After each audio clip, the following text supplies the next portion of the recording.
In the stillness of the ancient night, under a sky scattered with countless stars, the world waited unknowingly for a miracle. The Roman Empire was at the height of its power. Kings ruled with iron hands and ordinary people lived their lives in quiet struggle.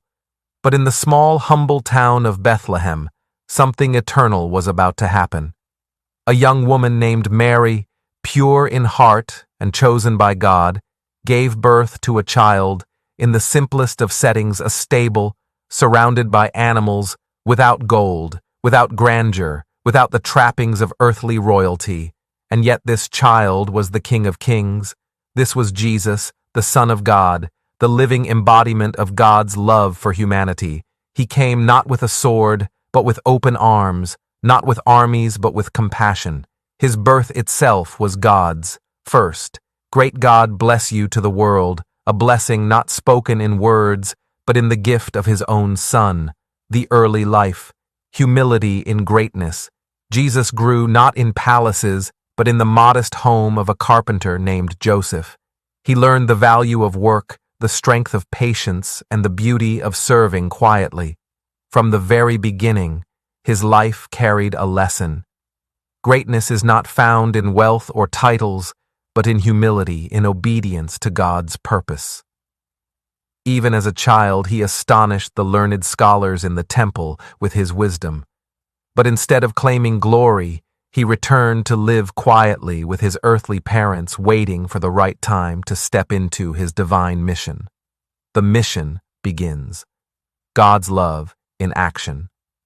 When Jesus was about 30 years old, he stepped into his calling. Baptized by John the Baptist in the Jordan River, the heavens opened and a voice declared, "This is my beloved Son, in whom I am well pleased." From that moment he went from village to village, town to town, not to be served but to serve. He healed the blind, cleansed the lepers, restored the lame, calmed the raging sea, and even called the dead back to life. But his miracles were more than displays of divine power. They were living messages from God. "I see you. I know your pain. I have come to make you whole."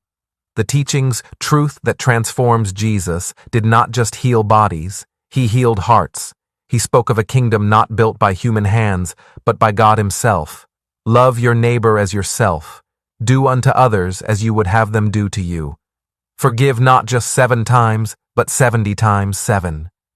In a world filled with revenge and division, his words were radical. He reached out to tax collectors, to outcasts, to sinners, those whom society had rejected, and he restored their dignity. Every sermon, every parable, every word he spoke was another God bless you from the Father to his children, the sacrifice, love beyond measure. But the world was not ready for such pure truth. The religious leaders felt threatened. The Roman authorities feared unrest. And so the Son of God was betrayed, arrested, mocked, beaten, and nailed to a cross. It was on that cross, with blood in his eyes and agony in his body, that Jesus gave the greatest blessing of all, the blessing of salvation. As he hung there, the crowd jeered, but he prayed. "Father, forgive them, for they do not know what they are doing." That prayer was not just for those standing there, it was for every soul across history, including you.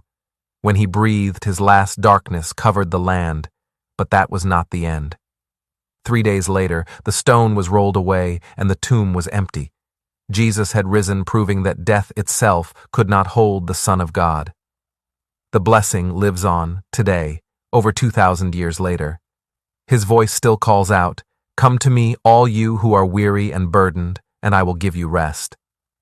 God bless you is not just a polite phrase. In the life, death, and resurrection of Jesus, it is a promise, a blessing backed by divine power. When you let him into your life, you receive a peace that storms cannot shake, a hope that darkness cannot extinguish, and a joy that no enemy can steal. Relevance for the USA today. In America today, where people are constantly searching for meaning, chasing success, fighting anxiety, and feeling the weight of division, the message of Jesus is more relevant than ever. He does not care about your bank account, your failures, your background, or your past. He cares about your heart. He came for you. The blessing of God through Jesus is not a temporary high. It is a transformation. It turns bitterness into forgiveness, fear into faith, loneliness into belonging. A final call. God bless you forever. If you are watching this, it is not an accident. The same Jesus who walked the dusty roads of Galilee is knocking at the door of your heart right now. He is saying, I love you. I forgive you. I will never leave you. Follow me, and you will find life, real life. And so, with his words in my heart, I speak this over you. God bless you, not as a simple goodbye, but as the declaration of heaven over your life. May his grace cover you, his peace guide you, his strength sustain you, and his love transform you from the inside out.